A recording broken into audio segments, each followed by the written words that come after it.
그런데 그 정하는 걸 언제 하셔야 된다고요? 청약 당첨된 그때 하셔야 돼요. 그렇게 해야지 좀 더 유리하다. 5분 투자로 10억을 아껴보자. 안녕하세요. 직방TV 절세여신 제네시스입니다. 요즘 사전 청약이 굉장히 인기가 많죠. 청약은 어느 경우에나 내 집 마련을 하는 데 있어서 굉장히 인기가 많고 좋은 수단인데, 최근 집값이 너무 많이 올랐고 정부에서도 사전 청약이 시세 대비 많이 좀 싸다고 하니까 여기에 대해서 기대를 많이 하시는 것 같고, 여러 가지 이유가 있을 텐데, 저는 청약에 도전하는 여러분들이 반드시 알아야 되는 세금에 대해서 말씀드리도록 하겠습니다. 특히 청약 같은 경우에는 대부분 처음 마련하는 내 집 마련인 경우가 많기 때문에 첫 단추를 잘 꿰우셔야 되고요. 잘 준비를 하셔야 됩니다. 오늘 거기에 대한 내용 살펴보도록 하겠습니다.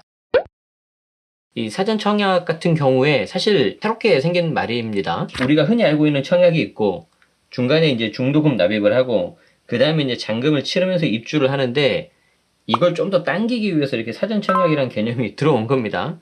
그러면 여러분들이 이 사전 청약 단계에서부터 내가 알아야 되는 세금이 어떤 건지를 오늘 한번 정리를 해보겠다는 거예요. 그리고 이 이후에도 연결되는 내용들이 있기 때문에 앞선에서 이루어지는 이 내용들을 여러분들이 잘 봐주셨으면 좋겠습니다. 청약을 하고 나서 그 다음에 입주를 하고 나면 이제 비로소 주택이 된다고 했는데, 주택으로 들어가면 취득 단계에서는 취득세가 붙고, 보유하면 재산세 또는 종부세가 붙는 거고, 그리고 나중에 집을 팔 때 되면 양도소득세, 그리고 경우에 따라서 무상으로 이전하면 상속증여세가 나오는데, 이제 말씀드리는 거는 청약 단계 요 앞부분, 여기에 대한 내용들을 드릴 건데, 왜 그러면 이게 중요하냐, 이걸 좀 말씀드려볼게요. 앞에서 제가 사전청약부터 입주까지 크게 4단계로 제가 구분했는데, 사전청약, 본청약, 이게 하나 큰 덩어리입니다. 자, 해당 단계에서 중요한 거는 명의입니다. 명의라고 하면은 단독 명의로 할 거냐 공동 명의로 할 거냐인데,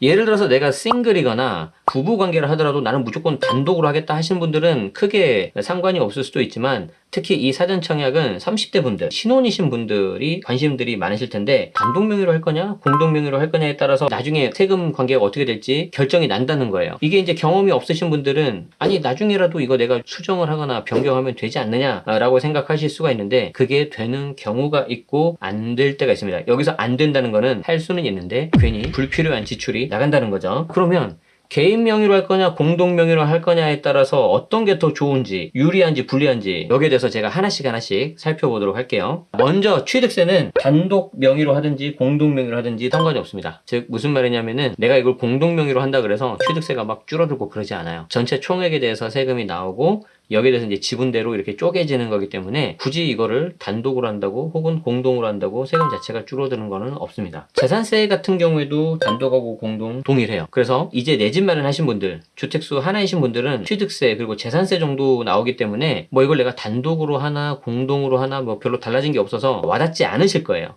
그런데 이 중에 주택수가 다주택자이시거나 아니면은 내가 1주택자인데 그 주택이 고가주택인 경우 있죠. 특히 최근에 지금 집값이 많이 올랐으니까. 자, 그런 경우에는 종부세라는 게 나올 수가 있는데, 이때 종부세 같은 경우에는 1주택자라고 한다면은 일단 공동명의가 유리해요. 올해부터 공동명의인 경우에는 단독으로 할 수도 있고 공동인 것처럼 할 수도 있어가지고 훨씬 더 선택권이 넓어진다는 거고, 부부 공동명의 같은 경우에는 1인당 6억씩 공제되니까 남편 6억, 아내 6억, 그래서 총 12억이 공제가 되는 거죠. 그러니까 부부 공동명의 같은 경우에는 종부세 신경을 안 써도 된다는 거죠. 그런데 만약에 내가 고가 주택을 한 2주택 이상 가지고 있다, 이러면은 차라리 남편 한 채, 아내 한 채, 이렇게 단독 명의로 가는 게 더 나을 수가 있습니다.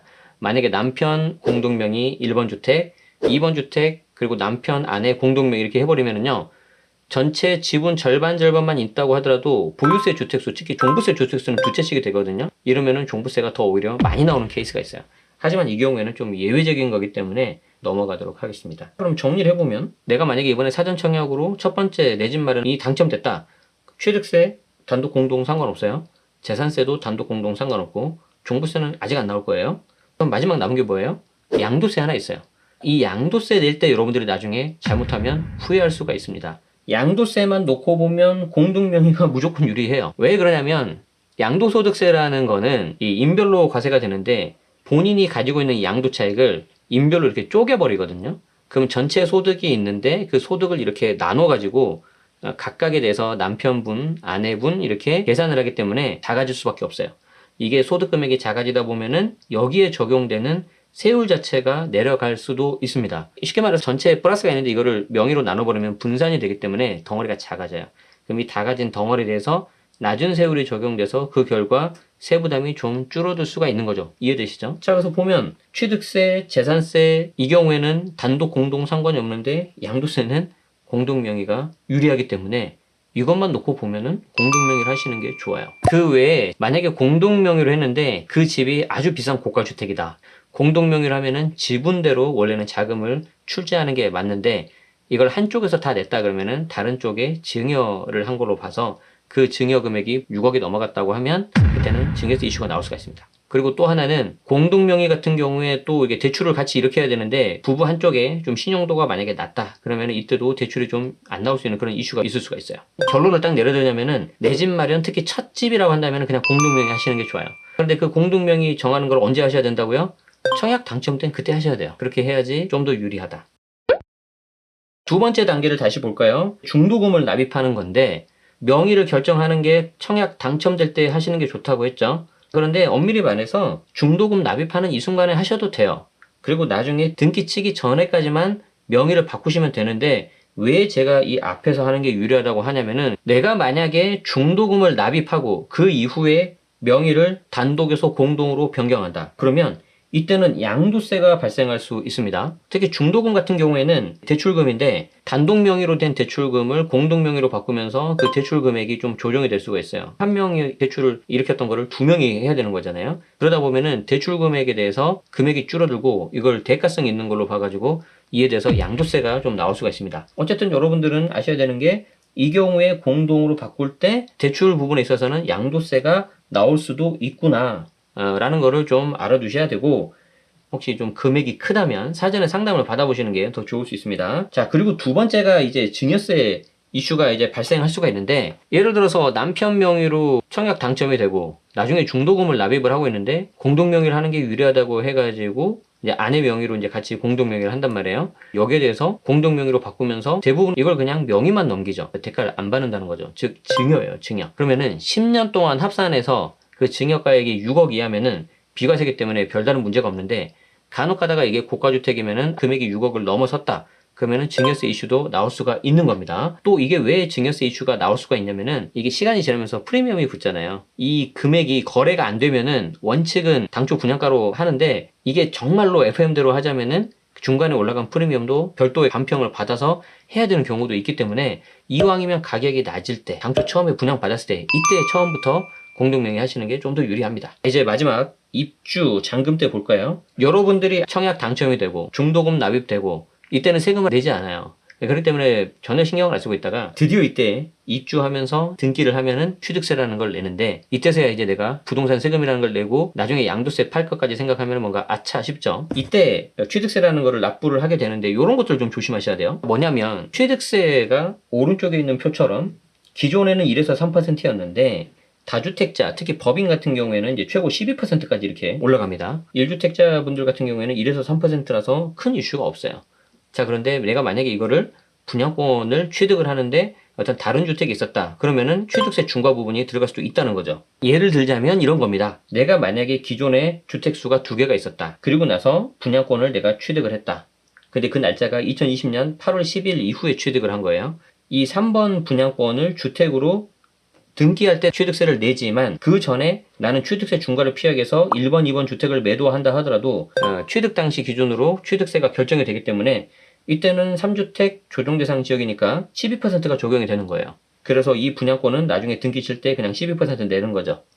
1번, 2번 주택을 매도하더라도 이건 변하지 않아요. 그렇기 때문에 이런 부분은 좀 조심을 하셔야 됩니다. 자, 다시 한번 전체 단계를 보세요. 내가 사전 청약이 되고 본청약하고 그리고 중도금 납입을 하고 나중에 이제 등기를 치는 거예요. 실제 내가 등기를 치면 그때 취득세를 내기 때문에 그때 가서 세금 고민하시는 경우가 있는데 그러시면 안 되고 처음에 청약 당첨됐을 때부터 미리 계획을 잘 세우셔서 내가 만약에 입주를 했다고 가정을 하면 그때부터 이제 여러분들이 알고 있는 주택의 취득세, 보유세, 양도세 그 단계로 가는 거예요. 그래서 취득세 당연히 이때 내는 것이고 중간에 안 팔면 보유세는 계속 내는 거죠.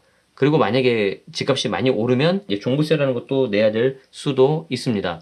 그리고 최종적으로 나중에 팔 때는 이때 양도세라는 걸 내는데 1주택 같은 경우에는 이제 비과세가 되겠죠. 특별한 요건을 다 이제 이슈가 없고 다 갖췄다면은, 다만 실거래가가 9억 넘어가면은 그때는 9억 초과분에 대해서는 세금을 내는 것이고, 지금 여기에 대해서 이제 부동산 투기 여당안이 12억까지 올리자라는 게 그 내용입니다. 한 가지 제가 드리고 싶은 말씀은, 분양권 상태에서의 분양권과 주택으로 등기가 되고 나서 주택은 서로 다르다는 거예요. 가끔 가다가 이때 분양권을 취득을 하고 이때 주택으로 등기를 했는데 이 전체 기간이 2년이 넘으면 나는 일반과세 아니냐 그러신 분들이 계시는데, 그렇지 않고요. 분양권은 분양권, 주택은 주택입니다. 그러니까 분양권을 가지고 있는 상태에서 전매를 했다 그러면은 2021년 6월 이후에는 지역 상관없이 1년 미만 70%, 1년 넘어가면 60% 양도세를 내야 되는 거고, 주택 등기를 하고 나면 이때는 2년을 다시 있어야지 일반과세 기본세율, 즉 6에서 45%입니다. 이 부분 꼭 조심하시기 바랍니다. 오늘 내용 어떠셨나요? 막연히 여러분들이 청약 당첨되면 좋겠다라고 생각을 많이들 하시는데, 당첨되는 순간 어떻게 할지 절세 계획을 잘 세우시고, 특히 등기 치기 전에 미리미리 준비하시면은 여기에 대해서도 많이 도움이 되실 것 같습니다. 3기 신도시 사전 청약 같은 내용은 계속해서 나올 텐데, 청약을 노리고 계신 분들이시라면 다들 좋은 결과 얻으시면 좋겠고요. 이제 절세까지 잘 하셔서 직방TV 절세의신과 함께 여러분들 어떻게 세금 줄일지 그 내용도 함께 보시면 좋겠습니다. 자, 오늘 내용 도움이 되셨다면 좋아요, 구독 부탁드리겠습니다. 저는 다음 시간에도 여러분들에게 유용한 정보 가지고 찾아오겠습니다. 고맙습니다.